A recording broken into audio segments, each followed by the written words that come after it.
कितनो घरे एक घर में जाताड़ी तो कौन से भरल बा, सब कुछ भरल बा। तो अभी बहिन अब कहताड़ी 10 बज गए 11 बज गए बहिन नहीं जाए बहिन मम्मी रही अब जल्दी तो कहताड़ी कौन तनी माने एक बार ले आई नहीं इतना ऊपर लगे घमंड हो गई हमारे चौथा बर्तन में अब जल्दी कि हमारे चौथा बर्तन में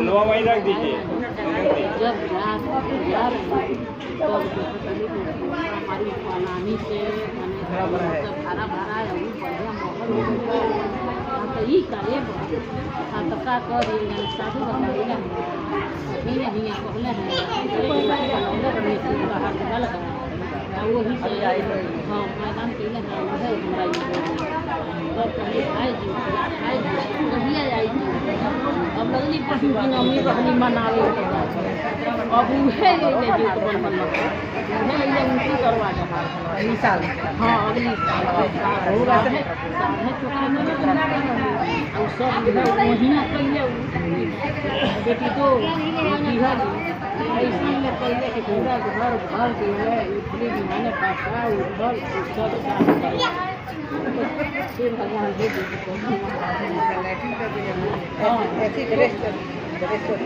हाँ तो ये मैंने कभी भी धीरज कभी अपनी गरीबी के संतुष्टि आदमी यही सब कहला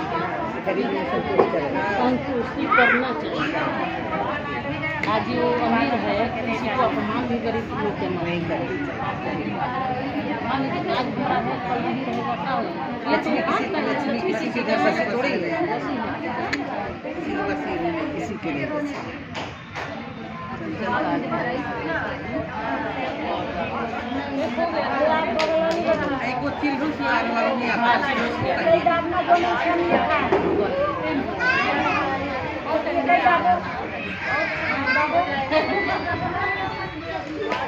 अच्छा हमको भी दे खत्म हो गई थोड़ा तो हमको भी दो और कहिए आप भी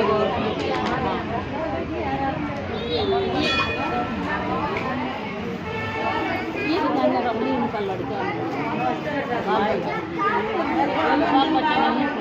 बहुत मनहूस मन हमेशा उनका मन देते थे हाँ मान लीजिए टोला महला बाल बच्चा घर बधुनिया के कोई भी मैंने उनको बोल सकता एक दिन ऐसे ही जूतिया बहुत औरतें वो मन मारते मन मारा अगल बगल चेहरा देखे ये मन मारते तब आके लगे पास होता है क्यों मन मारते हम आज हमको बेटा जूतिया तो हाँ ये बेटी छोटी हाँ ये वही मैं देख रहा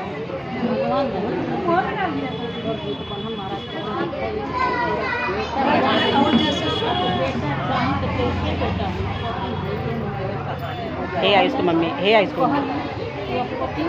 हे आई इसको मम्मी इनको भी जरा दे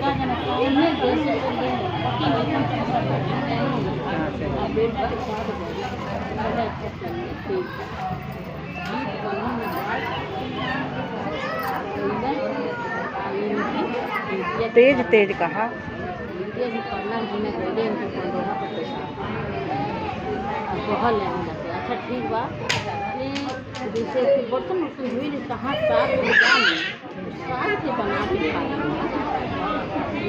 तो कुछ जाने 6 महीना में साग भर में तेल बना के साग के खाए हाँ मन समझ रही है हाँ तो वहाँ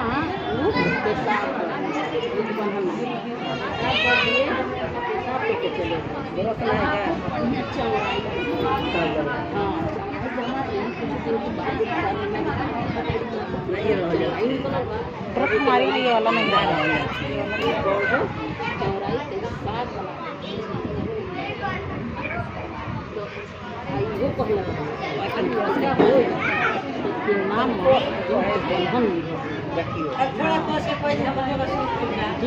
जीव तो बंधन मैंने नाम साग बड़ी प्यार से कटली एक रोज आके बनौली खैली वही महीने में गरम साड़ी भइल है लोग अंगूरी उठावे लगे कहाँ से मर्द भइले नहीं कहाँ से नहीं माई का कहाँ पंडित जी माई की व्यवस्था करिए पंडित जी करिए नवरात्रि तक हो जाएगा तो भैया तो जब प्रगट हुई सब औरतें के सामने बोले हाँ आज की बात से फिर ये औरत के गलत आप लोग कहिएगा नहीं तो सबको हम नाच करते हाँ सबको हम अपना ये जीत बंधन ये हमारा दिया हुआ लड़का मैंने पहले हमारा दिया हुआ लड़का सबसे उनका सिर ऊँचा हो गया भगवान जैसे उनका ऊँचा भले उसे सस्ता ऊँचा करेंगे फेंका चलिए दो कह दिए और कहाँ तेज कहो थोड़ा कहाँ गूगल पैसा कितना तेज कहे जा रही है। हाँ चिल्हो सियार वाला बताइए।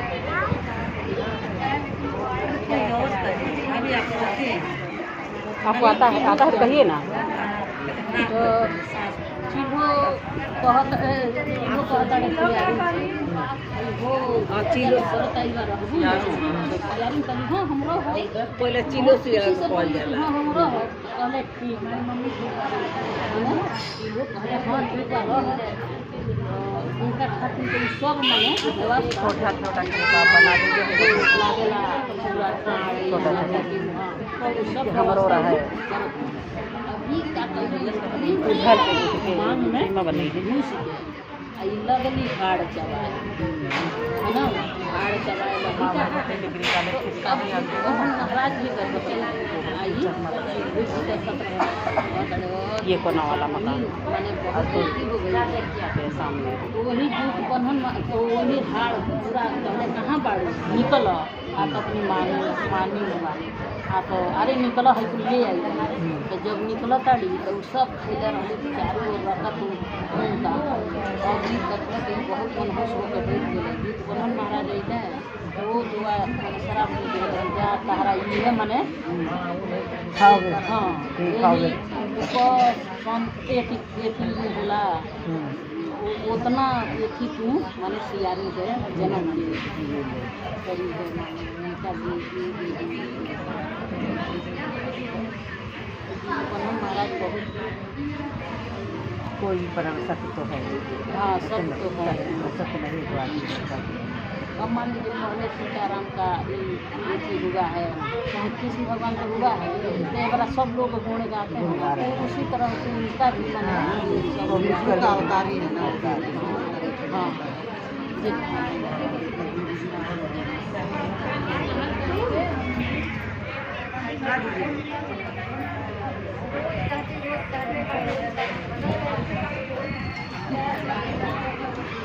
हमें फेंक दें फेंका नहीं जाता है वैसे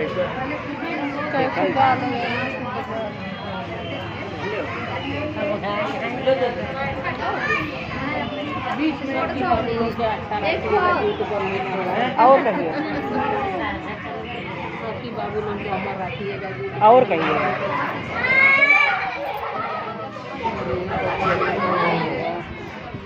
और कहिए थोड़ा और कहिए गाना वाला गाइए गाना आता है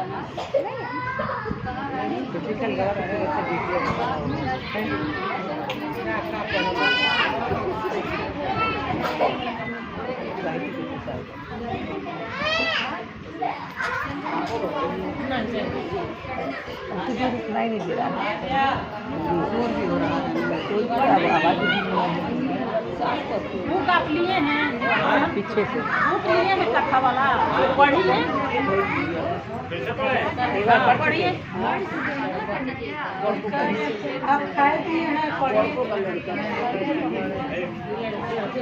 फिर से सुना दीजिए जो लोग नहीं सुने हैं हम नीचे बैठने जा रहे हैं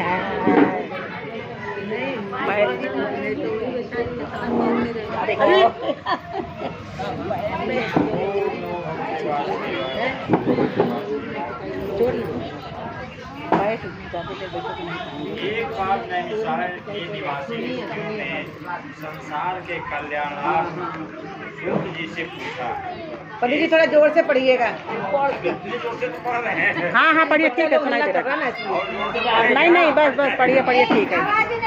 कहानी सुनो मोबाइल में। डिस्टर्ब करना बच्चे से। हाँ इसीलिए तो। एक बार नैनसाण के निवासी ऋषियों ने संसार के कल्याणार्थ सूत जी से पूछा, हे सूत, कराल कलिकाल में लोगों के बालक किस तरह दीर्घायु होंगे, जो कहिए। सूत जी बोले, जब द्वापर का अंत और कलयुग का आरंभ था, उसी समय बहुत सी शोकाकुल स्त्रियों ने आपस में सलाह किया कि कन्या इस कली में माता के जीवित रहते हुए पुत्र मर जाएंगे। जब वे आपस में कुछ निर्णय नहीं कर सकी, तब गौतम जी के पास पूछने के लिए गई। जब उनके पास पहुंची तो उस समय गौतम जी आनंद के साथ बैठे थे। उनके सामने जाकर उन्होंने मस्तक झुकाकर प्रणाम किया। तदंतर स्त्रियों ने पूछा, हे प्रभु, इस कलयुग में लोगों के पुत्र किस तरह जीवित रहेंगे, इसके लिए कोई व्रत या तप हो तो कृपा करके बताइए। इस तरह उनकी बात सुनकर गौतम जी बोले, आपसे मैं वही बात कहूँगा जो मैंने पहले से सुन रखा। गौतम जी ने कहा, जब महाभारत युद्ध का अंत हो गया और थोड़ा द्रोण पुत्र जो पहले से द्रोण पुत्र अश्वत्थामा के द्वारा अपने बेटों को मरा देखकर सब पांडव बड़े दुखी हुए, तो पुत्र के शोक से व्याकुल होकर द्रौपदी अपनी सखियों के साथ ब्राह्मण श्रेष्ठ धौम्य के पास गई और उसने धौम्य से कहा, हे विप्रेंद्र, कौन सा उपाय करने से बच्चे दीर्घायु हो सकते हैं? कृपा करके ठीक ठीक कहिए। बोले, सतयुग में सत्य वचन बोलने वाला, सत्य आचरण करने वाला समदर्शी जीमोट वाहन नामक एक राजा था। एक बार वह अपनी पुत्री के साथ अपनी ससुराल गया और वहीं रहने लगा। एक दिन आधी रात के समय पुत्र शोक से व्याकुल कोई स्त्री रोने लगी, क्योंकि वह अपने बेटे के दर्शन से निराश हो चुकी। उसका पुत्र मर चुका था। वह रोती हुई कहती थी, हाय, मुझ बूढ़ी माता के सामने मेरा बेटा मरा जा रहा है। उसका रुदन सुनकर राजा जीमोत्वाहन का तो मानो हृदय विदीर्ण हो गया। वह तत्काल उस स्त्री के पास गए और उससे पूछा, तुम्हारा बेटा कैसे मरा? उन्हीं ने कहा, गरुड़ प्रतिदिन आकर गाँव के लड़कों को खा जाता है। इस पर दयालु राजा ने कहा, माता, अब तुम रो मत, आनंद से बैठो, मैं तुम्हारे बच्चे को बचाने का यत्न करता हूँ। ऐसा कहकर राजा उस स्थान पर गया जहाँ गरुड़ आकर प्रतिदिन मांस खाया करता था। उसी समय गरुड़ भी उस पर टूट पड़ा और मांस खाने लगा। जब अतिशय तेजस्वी गरुड़ ने राजा का बायां अंग खा लिया, तो अक्सर राजा ने अपना दाहिना अंग घेर कर गरुड़ के सामने रख दिया। यह देखकर गरुड़ जी ने कहा, तुम कोई देवता हो, कौन हो? तुम मनुष्य तो नहीं जान पाते। अच्छा, अपना जन्म और कुल बताओ। पीड़ा से व्याकुल मन वाले राजा ने कहा, हे पक्षीराज, इस तरह के प्रश्न करना व्यर्थ है। तुम अपनी इच्छा भर मेरा मांस खाओ। यह सुनकर गरुड़ रुक गए और बड़े आदर से राजा के जन्म और कुल की बात पूछने लगे। राजा ने कहा, मेरी माता का नाम दैव्या और मेरे पिता का नाम शालिवाहन है। सूर्य वंश में मेरा जन्म हुआ और जीमोत्वाहन मेरा नाम। राजा की दयालुता देखकर गरुड़ ने कहा, हे महाभाग, तुम्हारे मन में जो अभिलाषा हो वह वर मांगो। राजा ने कहा, हे पक्षीराज, यदि आप मुझे वर दे रहे हैं तो वर दीजिए कि आपने अब तक जिन प्राणियों को खाया है वे सब जीवित हो जाएं। हे स्वामी, अब से आप यहाँ बालकों को ना खाएं और कोई ऐसा उपाय करें कि जहाँ लोग उत्पन्न हो वे लोग बहुत जीवित ये किस चीज़ का पौधा है? परियार परियार उन्होंने कहा कि पक्षीराज गरुड़ राजा को वरदान देकर स्वयं अमृत के लिए नागलोक चले। वहाँ से अमृत पाकर उन्हें मरे मनुष्यों की हड्डियों पर बरसाया। ऐसा करने से सब लोग जीवित हो गए। जिनको कि पहले गरुड़ ने खाया था, राजा के त्याग और गरुड़ की कृपा से वहाँ वालों का बहुत कष्ट उस समय राजा के शरीर की राजा की दयालु देखकर गरुड़ ने फिर कहा, मैं संसार के कल्याण एक और वरदान दूंगा। आज सप्तमी से रहित शुभ अष्टमी तिथि है। आज ही तुमने यहाँ की प्रजा को जीवन दान दिया है। हे वत्स, अब से यह हो गया। तुम एक से गाँव से एक डाल है, वही त्रैलोक से दुर्गा अमृत प्राप्त करने के अर्थ में पुत्रिका का कहलाई। तो इस तिथि को जो स्त्रियाँ उस जीवित पुत्रिका की आकृति बनाकर तुम्हारी पूजा करेंगी तो दिनों दिन उनका सौभाग्य बढ़ेगा और वंश की भी बढ़ती होती रहेगी। हे महाभाग, इस विषय में विचार करने के लिए आवश्यकता नहीं है। हे राजन, सप्तमी से रहित और तुदिया तिथि की अष्टमी को व्रत करें, यानी सप्तमी तिथि अष्टमी जिस दिन हो उस दिन व्रत न करें, शुद्ध अष्टमी को व्रत करें और नवमी में पारण करें।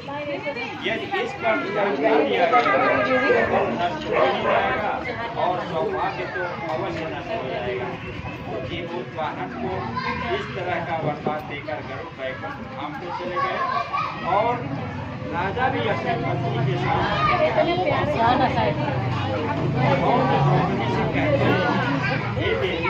मैंने अक्सर दुर्लभ इस व्रत को करने से बच्चे दीर्घायु होते हैं। ये देव क्योंकि पूर्वोक्त दिन से या व्रत और दुर्गा जी का पूजन करो तो तुम्हें अभिलाषित फल प्राप्त होगा। मुनिराज नवमी की बात सुनकर द्रौपदी के हृदय में एक और पूर्ववासिनी स्त्रियों को बुलाकर उनके साथ यह व्रत और इसके प्रभाव को किसी एक चील ने सुन लिया और अपनी सखी सियारी पूरा हो गया। इसके बाद केवल वृक्ष की शाखा पर बैठकर और उस वृक्ष के खोटे में बैठकर सियारी ने भी व्रत किया। फिर वही माता की किसी उत्तम ब्राह्मण के मुँह से यह कथा सुनाई और पीपल के खोटे में बैठी हुई सियारी सखी को सुनाया। सियारी ने आधी कथा सुनी थी कि उसे भूख लग गई और वह उसी समय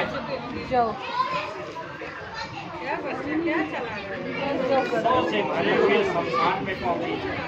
वहाँ उसने इच्छा मांस का भोजन किया और चीज बिना कुछ खाए पिए रह गए और सवेरा हो गया। सवेरे वह गौशाले में गई और वहाँ गौ का दूध किया। इस तरह नवमी को उसने पार किया। कुछ दिनों बाद ये दोनों मर गई और अयोध्या में किसी धनी व्यापारी के घर में जन्म। संयोग से उन दोनों का जन्म एक ही घर में हुआ जिसमें सियारी ज्येष्ठ हुई और जीत वे दोनों सभी लक्षणों से हुए। इसलिए बड़ी लड़की नाचे नाच के साथ क्या अग्नि के सामने विधि पूर्वक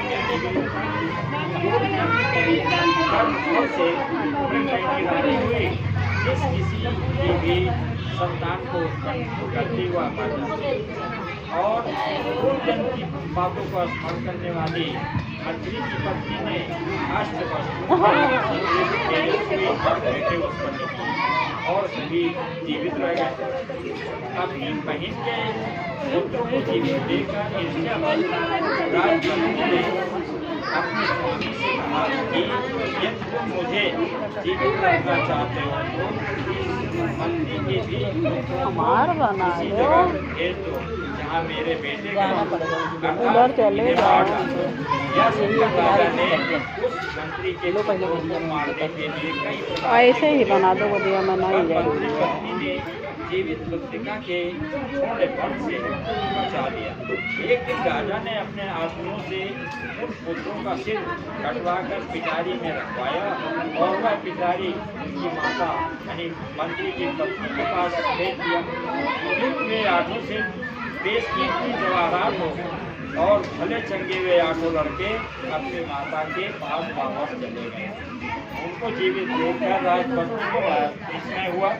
अंत में वह मरनानी पत्नी के पास आई और उसने पूछा, बहन तुमने कौन सा ऐसा पुण्य किया है जिससे बार बार मारे जाने पर भी तुम्हारे बेटे नहीं मरते?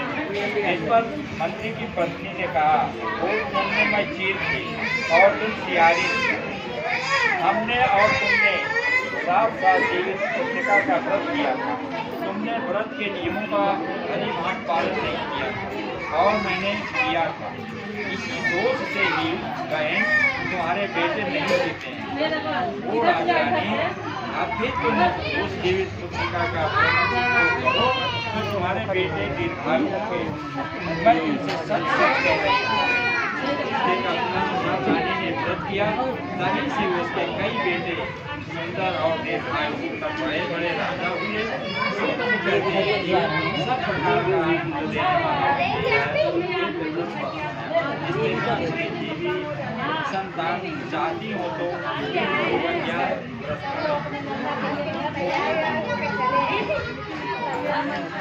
पहली कहानी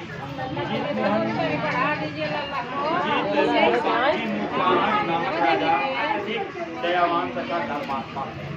एक दिन वह पर्वत पर भ्रमण करने गए। उस पर्वत पर मलयवती नामक राजकन्या देखते ही उनके हृदय में प्रेम हो गया। परस्पर प्रेम दर्शन का यह दृश्य राजकुमारी के भाई को दिखा। देवपूजन के पश्चात राजकुमारी अपने भाई के साथ वापस लौट आई।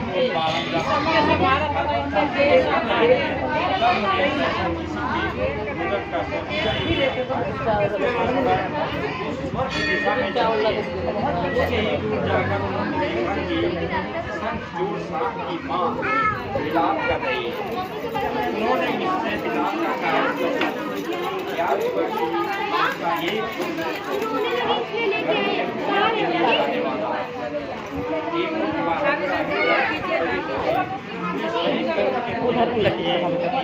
उनका वीडियो एक बना ली। हाँ खींच लो, सीमा खींचा कर खींच लो, ग्रुप में डाल देना।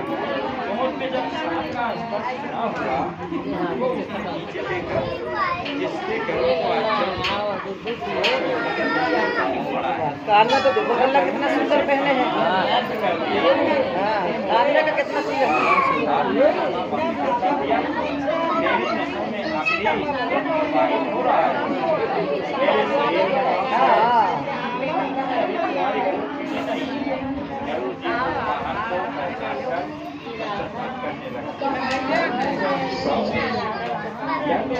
दे रहा है और एक मैं हूँ दिन अपनी भूख मिटाने के लिए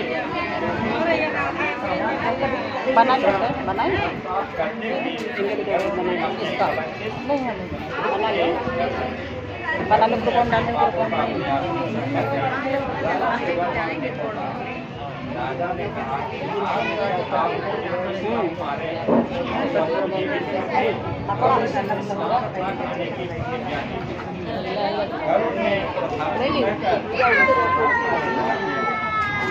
जब यह घटना घटी उसी समय राजकुमारी का पिता तथा भाई राजा करते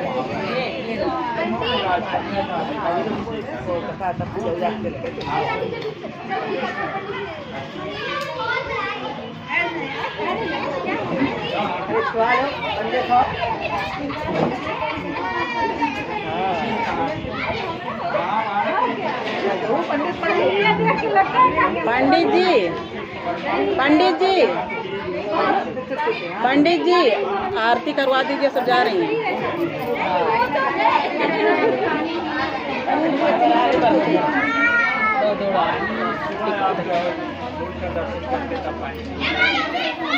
आरती करिए अब आरती। सूर्य का दर्शन करिए, सूर्य को अर्घ्य दीजिए, उसके बाद पानी पीजिए, भोजन करिए।